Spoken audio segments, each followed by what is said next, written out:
ఆనాడు 5 లక్షల రూపాయల ఖర్చుతో ఫౌంటైన్ ఏర్పాటు చేద్దామని 19 ముందు శంకుస్థాపన చేస్తే 2019 తర్వాత మంత్రి అయిన పేర్ని నాని ఎంత సన్నాసి అంటే ఆ 5 లక్షల రూపాయలు ఖర్చు పెట్టి ఆ ఫౌంటైన్ని కూడా నిర్మించలేని దద్దమ్మ అంటూ అలాంటి పేర్ని నానిని ప్రజలే తరిమి కొడతారంటూ మండిపడ్డారు మంత్రి కొల్లు రవీంద్ర.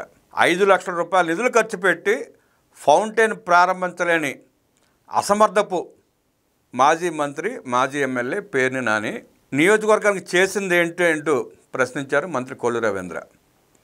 నువ్వు చేసిన మంచి కార్యక్రమాలను చెప్పుకోలేని సన్నాసివి ఇవాళ కూటమి ప్రభుత్వం మీద విమర్శలు గుప్పిస్తావా అంటూ ధ్వజమెత్తారు మంత్రి కొల్లు రవీంద్ర. చేయకపోగా చేసింది ఏమీ లేకపోగా ఒక పక్క దోచుకుని పీడిఎఫ్ బియ్యం అమ్ముకు తిన్నాడు దొంగలాగా. పేదలకు ఇళ్ల పట్టాలు ఇస్తున్నామని చెప్పి మోసం చేశాడు. దేవాలయ భూముల్ని ఆక్రమించుకున్నాడు. కోట్ల రూపాయలు మంత్రిగా ఉండి కోట్ల రూపాయలు సంపాదించుకుని బందరికి ఏం చేయకపోగా ఇవాళ అభివృద్ధి చేస్తూ ఉంటే కుళ్ళి ఏడుస్తున్నాడు పేర్ని నాని. బియ్యం దొంగ కూడా, పేద ప్రజలకు పంచాల్సిన బియ్యం అమ్ముకున్న దొంగ కూడా ఇవాళ పాలన గురించి, ఇవాళ జరుగుతున్న అభివృద్ధి గురించి నీచమైన మాటలు మాట్లాడుతున్నాడంటే మరి ఆ బందరు ప్రజలు తిరగబడి తరిమి కొట్టక ఏం చేస్తారు? పాలన చేత కాని సన్నాసులు, ప్రజల ఆస్తులను లూటీ చేసిన వెధవలు వాళ్ళ నోటికొచ్చినట్టు మాట్లాడతామంటే ఊరుకునే స్థితిలో ప్రజలు లేరు. అది గమనించకుండా ఉత్తగొట్టం ఊరేగింపులాగా పేర్ని నాని వాగే వాగుళ్ళకి ప్రజలు గట్టిగా బుద్ధి చెప్పే రోజులు త్వరలో ఉన్నాయి. 5 ఏళ్ల పాలనలో చెప్పుకునేందుకు ఒక్క మంచి పని కూడా లేని వైసీపీ నేతలు నేడు వ్యక్తిగత విమర్శలకు దిగుతున్నారని మంత్రి కొల్లు రవీంద్ర ఆగ్రహం వ్యక్తం చేశారు. అన్నీ ఉన్న విస్త్రాకు అణిగిమణిగే ఉంటుంది, ఏమీ లేని విస్త్రాకు ఎగిరెగిరి పడతా ఉంటుంది. మంత్రి కొల్లు రవీంద్ర సాధు స్వభావుడు, మంచి మనిషి.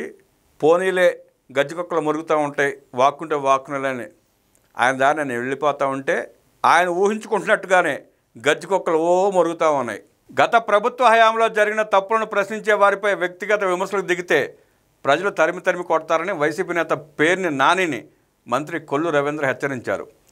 మచిలీపట్నం చిలకలపూడి సెంటర్లో ఏర్పాటు చేసిన ఫౌంటైన్ను మంత్రి కొల్లు రవీంద్ర ప్రారంభించారు.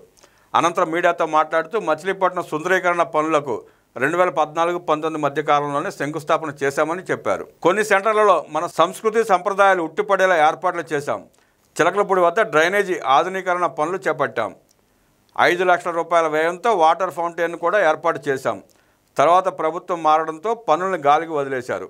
కూటమి ప్రభుత్వం వచ్చాక తిరిగి పనులు పూర్తి చేసి ప్రారంభించడం సంతోషంగా ఉంది. ఇదే స్ఫూర్తితో మచిలీపట్నం అభివృద్ధికి కార్యాచరణ రూపొందిస్తున్నాం. జిల్లా పరిషత్ వద్ద ఉన్న చెరువు ఆధునీకరణకు 2,90,00,000 రూపాయలతో పనులు చేపట్టబోతున్నాం. చెరువు చుట్టూ వాకింగ్ ట్రాక్, వాటర్ ఫౌంటైన్, పచ్చదనం ఏర్పాటు చేయబోతున్నాం.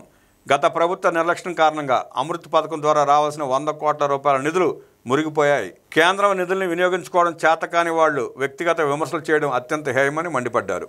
సరే, రాష్ట్రానికి 10 లక్షల కోట్లు 12 లక్షల కోట్లు అప్పులు తెచ్చారు, మింగేశారు. మున్సిపాలిటీ నిధుల్ని మింగేశారు. పేదలకు పంచాల్సిన బియ్యాన్ని దొంగతనంగా అమ్మేసుకున్నారు. దొరికిన కాడి దోచుకున్నారు. కనీసం కేంద్ర ప్రభుత్వం ఇచ్చే నిధుల్ని కూడా తీసుకొచ్చి పనులు చేయలేని అసమర్థపు సన్నాసులు, అసమర్థ వెధవలు ఇవాళ మాట్లాడటం విచిత్రంగా ఉంది కదా. కేంద్ర నిధులను కూడా వాడుకోలేని ఈ సన్నాసులందరూ ఇవాళ మైకుల ముందుకు వచ్చి మాట్లాడుతూ ఉంటే వాళ్ళని ఎలా దండించాలో ప్రజలు నిర్ణయించాలి.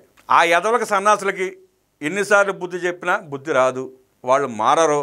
రాష్ట్రానికి పట్టిన సైతాన్లు వాళ్ళు. ఆ సైతాన్ని వదిలించాల్సిన బాధ్యత కూడా ప్రజల మీద ఉంది.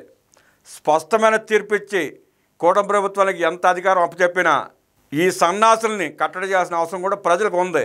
అభివృద్ధి చెందుతున్న రాష్ట్రాన్ని తమ విషపు మాటలతో అలర చేసే ప్రయత్నం చేస్తున్న ఇలాంటి దౌర్భాగ్యుల్ని తరిమి కొట్టాల్సిన బాధ్యత కూడా ప్రజల మీదే ఉంటుంది.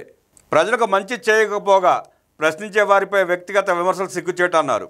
ప్రజలకు మేము ఇది చేశామని చెప్పుకోలేక వైసీపీ నేతలు వ్యక్తిగత విమర్శలకు దిగుతున్నారు. 5 ఏళ్లలో ఏం చేశారో చెప్పగలరా?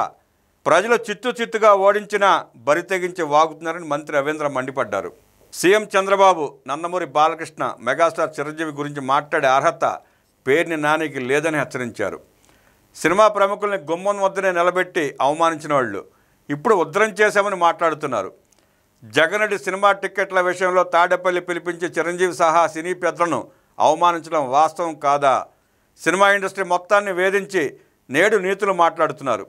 అధికారం ఉందని నాడు అడ్డగోలుగా వ్యవహరించారు. సినిమా పరిశ్రమను నిలబెట్టాలనే లక్ష్యంతో కూటమి ప్రభుత్వం పనిచేస్తోంది. కులాలు మతాల మధ్య చిచ్చు పెట్టాలనుకుంటే ప్రజలు చూస్తూ ఊరుకోరు. అభిమానులు సమావేశం పెట్టుకుంటే వారించిన పెద్ద మనసు చిరంజీవిది. ఈ సందర్భంగా సినీ అభిమానులు సంయమనాన్ని మనస్ఫూర్తిగా అభినందిస్తున్నా. చిరంజీవి కానీ బాలకృష్ణ కానీ వారి అభిమానులను వదిలేస్తే వైసీపీ నాయకుల పరిస్థితి ఏంటో ఆలోచించుకోవాలి.